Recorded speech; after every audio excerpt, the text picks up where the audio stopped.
One of the biggest drops of the summer is out. We were warned. I was warned, and I still wasn't ready for what Ti was treating my ears with. Kill the King just dropped. This is his 12th and final studio album. I think more than 25 years shaping trap music, helping put Atlanta on the global hip hop map. And now Tip is officially calling time on his solo album run. He's been teasing this project since 2017, not as a victory lap, but as a conversation with ego, legacy, and what it really costs to wear the crown. Calling himself King of the South, to be able to have the audacity first and foremost to take that on. You're hearing what's going coming out of L.A., was coming out the New York at the time. These different places talk who's the king of this, the king of New York. Conversations are happening. Um, and I feel Outcast Andre 3K already had opened cracked the door for this, talking about the South got something to say. So now we're paying attention to the South, that whole era, and then for this guy to come out and his OGs is already out, Goody Mob is already out and moving and shaking.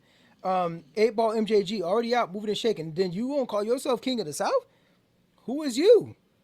Uh, Audacity, the audacity of hope, right, to do that. But also, Ti does mention that he had conversations with the OGs. You know what I mean? He checked in with them, like, yo, if you feel like you wear that crown, say, go ahead, you're welcome to do it. We're not, they ain't just start calling him King of the South automatically, but like, it is a you gotta take the crown sort of situation, and nobody else was really stepping up like in that particular way. Everybody had their lane in the South, and they were doing their thing, and you know what I mean, and they had their loyal fans, and they super served them, right? They super served them up, get what they need. But like trying to take the whole South under your arm and be like, yo, I am the biggest superstar in terms of hip hop out here in the South, and South represents a large geographical area, and he did it. He did it.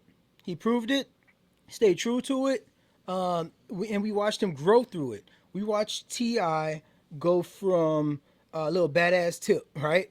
Little badass tip. He has a track on here talking about like I'm just telling you how I went, right? Yeah, I probably I don't know if maybe I'll get into that track a little bit when I go down some of the intro tracks, but in that track he talks about the whole journey from tank tops to long tees all the way to boardrooms and you know what I'm saying in Louis V sweaters, right?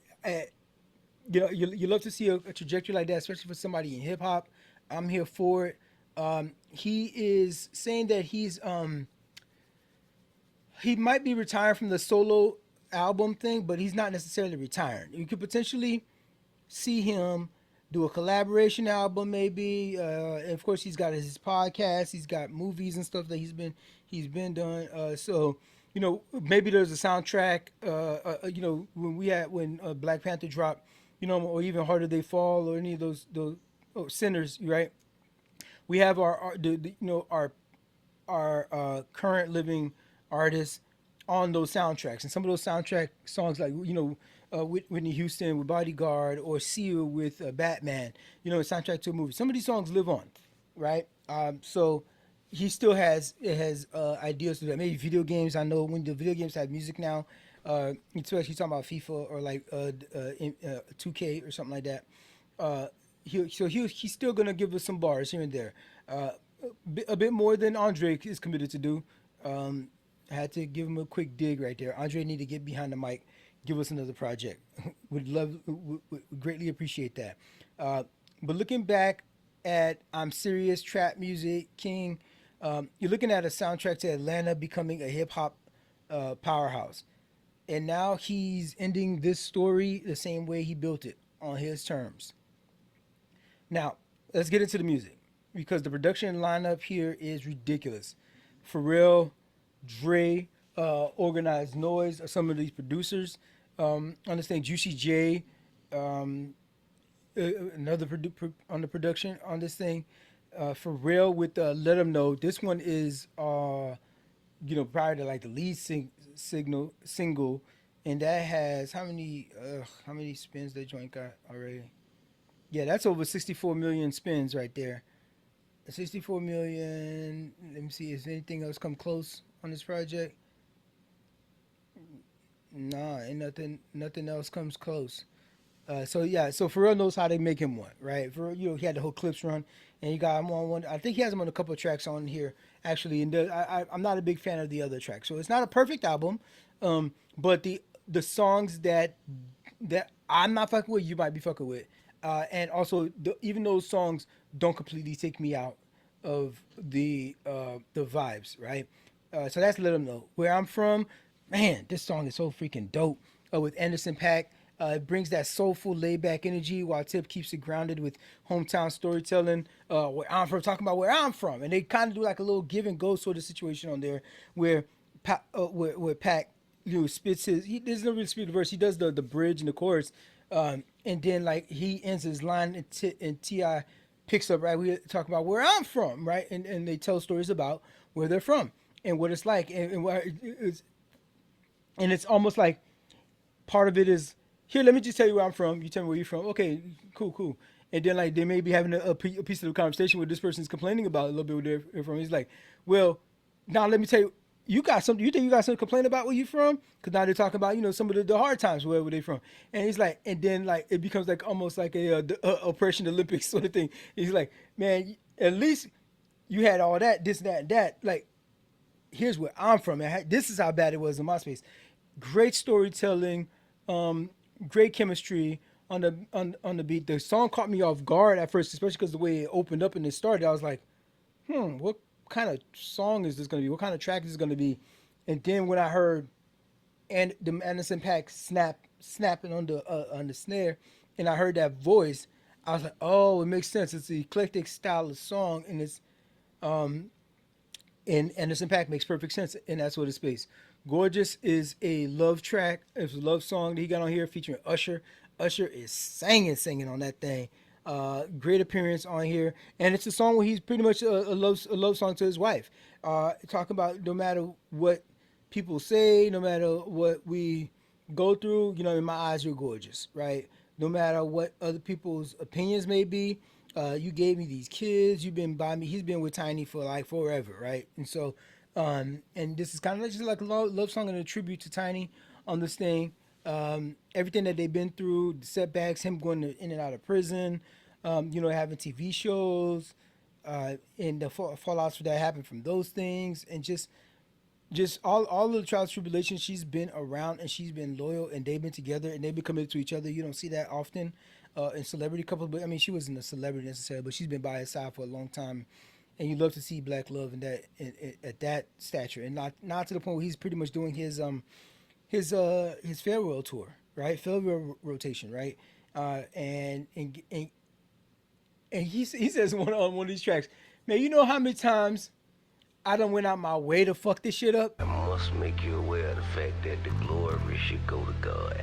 Cause I tried to fuck this shit up a long time ago. If it was not for the grace of God, listen, man, I would not be here, bro. Yeah. You know how many times I went out my way to fuck this shit up? He's rebuilt. He has to rebuild. I know exactly how that goes because I've had to rebuild multiple times. And so, what the fuck do I give about a hard time? What do you mean hard times? Okay, that's just another Wednesday for your boy. Feel me? Right? That's just another day for your boy. So I identify with that message. I identify with that track. And this is the one of the things that comes from being a veteran in the game, having that experience under your belt. You're talking about where you're from. You're not necessarily glorifying it, but you laying out the history as it was, and you have that insight now as an OG in the game that you could just put out, right? Jay-Z's 444, Killer Mike with the Michael album, right? Won a Grammy for that, right? I could see this being a Grammy project. I could see this being a Grammy nominated project, and it's putting out game from the OG. Rakim did that joint, right? So, love to see that T.I. kept it south. He kept it south. He didn't sell out. He didn't switch up his tone. He wasn't chasing some putting a bunch of like, I mean, he does have NBA. Is it NBA Young Boy or young? Who's it? Oh yeah, Young Boy Never Broke Again.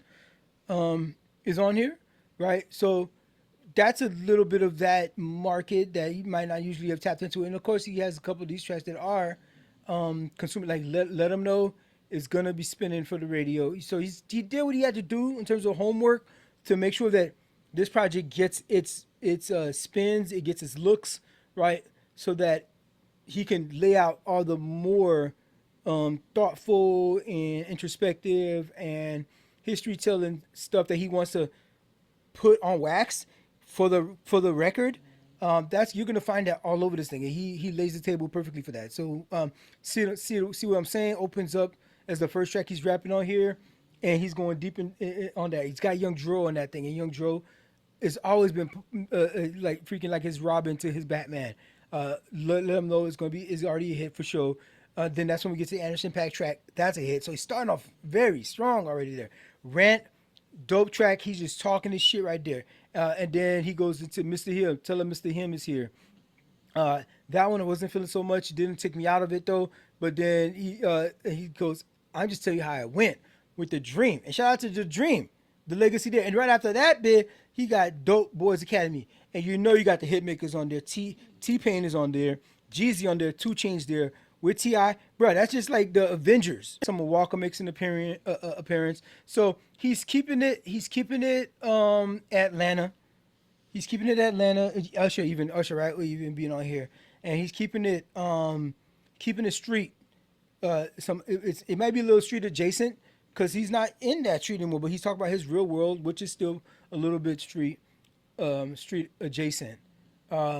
This project is a legacy joint. This project is something that deserves respect. It deserves your attention.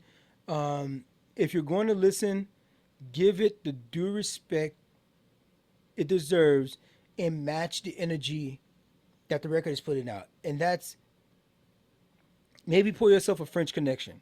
I love that. It's one of my favorite drinks when I go to brunch. Right? Get yourself a French Connection. Maybe you throw it on while you're preparing for a trip the night before. You got your luggage out. You putting together toiletries and whatnot. Seeing how many pairs of drawers you need, counting that out. Going over in your head the different events you got going on. Are you gonna go to an excursion? You know what I mean? Is there like some party night? Maybe you're going to some club night in that space. Maybe it's gonna be a day full of dune buggies, or maybe you're just going to be in the pool, right? While you're planning and plotting that out in your head, maybe you're cleaning out some closet space while you're doing that, right? Maybe you clean out a little bit of closet space. This is a project that you can lock into, zone in and run back. Oh, you got to play that song back. There's one time where he's spitting on, I just say how it went, where he goes, hoo hoo. I think it's Biggie Smalls' voice that comes in there. Hoo hoo, this nigga popping. And I was just like, yeah, I am feeling it right now that he is popping. Because I was thinking the same thing. I thought it was in my head. I had to run that bit back. And it turns out, they interjected it in the record. And he just getting his shit off. So do that.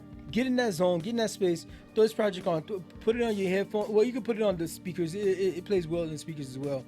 But definitely got to give it some time for your trunk. You got to give it some time in your in your headphones. It's the final chapter from one of Atlanta's most important voices, delivered with the kind of clarity that only comes to you over time.